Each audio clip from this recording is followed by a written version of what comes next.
সেটা পর্যন্ত ভাঙচুর চালানো হয়। জলের বোতল ছোড়ার পরেই চেয়ার ছুটতে শুরু করেন দর্শকরা। তারা রীতিমতো এই গাড়িগুলোকে চমকাতে শুরু করেন।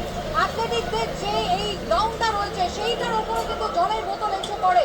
লিওনেল মেসিকে সুরক্ষার জন্য এই ট্র্যাক থেকে সরিয়ে নিয়ে দেখুন ট্র্যাকের উপরে অগুন্তি চেয়ারের সারি। দর্শকদের জন্য নির্ধারিত যে চেয়ার, সেই চেয়ার তারা উপরে একেবারে ছুঁড়ে ফেলেছেন এই ট্র্যাকের ওপরে। ক্রীড়াঙ্গনের দখল নিয়েছিলেন দর্শকরা এবং পুলিশ বাহিনী।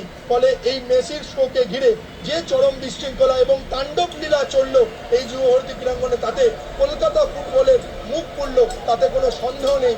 এবং শাহরুখ খান, বলিউডের বাদশা শাহরুখ খান, কিং খানের আসার কথা ছিল এই অনুষ্ঠানে, তিনি আসতে পারেননি। মুখ্যমন্ত্রী মমতা বন্দ্যোপাধ্যায় আসার কথা ছিল, পরিস্থিতি এতটাই বেগতিক হয়ে যায়, এতটাই বিশৃঙ্খল তৈরি হয়, মমতা বন্দ্যোপাধ্যায় পর্যন্ত আসতে পারেননি অনুষ্ঠানে।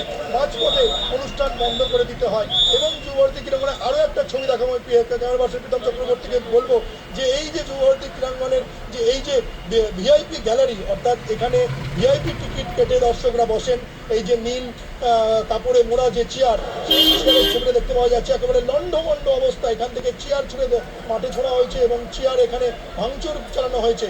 এবং এই যে ভিআইপি গ্যালারির ঠিক বাঁদিকে দেখতে পাওয়া যাচ্ছে যে অনূর্ধ্ব 17 বিশ্বকাপের সময় এই যুবভারতী ক্রীড়াঙ্গনের আমূল সংস্কার হয়েছিল, একেবারে ঢেলে সাজানো হয়েছিল এই যুবভারতী ক্রীড়াঙ্গনকে অনূর্ধ্ব 17 বিশ্বকাপের সময়। তখন এই যুবভারতী ক্রীড়াঙ্গনে যে দর্শক আসনে যে নীল বাকেট চেয়ার বসেছিল, সেই বাকেট চেয়ার আজকে শূন্য হয়ে গেছে দেখতে পাওয়া যাচ্ছে। ঠিক ভিআইপি গ্যালারির বাঁদিক থেকে যদি আমরা দেখতে থাকি, আমার ক্যামেরা পার্সন প্রীতম চক্রবর্তী ক্যামেরাটা প্যান করে যে দেখাচ্ছে যে একটা নীল যে বাকেট চেয়ারগুলো নিচে রো 1, 2, 3টে রোয়ের যে নীল বাকেট চেয়ার একটাও নেই, কারণ এই বাকেট নীল রঙের চেয়ারগুলো সবটাই এই দর্শক আসন থেকে ছুঁড়ে দিয়েছে দর্শকরা মাঠের মধ্যে, এবং সেই চেয়ারগুলো জায়গা হয়েছে এখন মাঠে।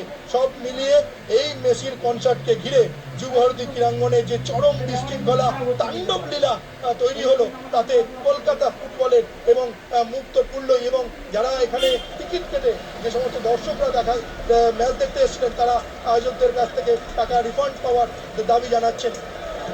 কোনো কিচ্ছু বাদ গেল না। দেখুন একেবারে কাগজের মতো উড়ে উড়ে আসছে চেয়ার। দর্শকদের জন্য যে চেয়ার, সেই চেয়ার একেবারে তারা অবলীলায় ছুড়ে দিচ্ছেন। পুলিশ নেমেছে, র্যাব নেমেছে, একেবারে তারই মধ্যে আগে জলের বোতল ছোড়া থেকে শুরু হলো, চেয়ার ছোড়া হলো, এবং তারপর একেবারে তারা যে সমস্ত জিনিস আনা হয়েছিল, সোফা, ভিআইপিদের জন্য যে সমস্ত ব্যবস্থা করা হয়েছিল, তাতে রীতিমতো অগ্নিসংযোগ করলেন। অর্থাৎ রণক্ষেত্রের চেহারা নিল আজকে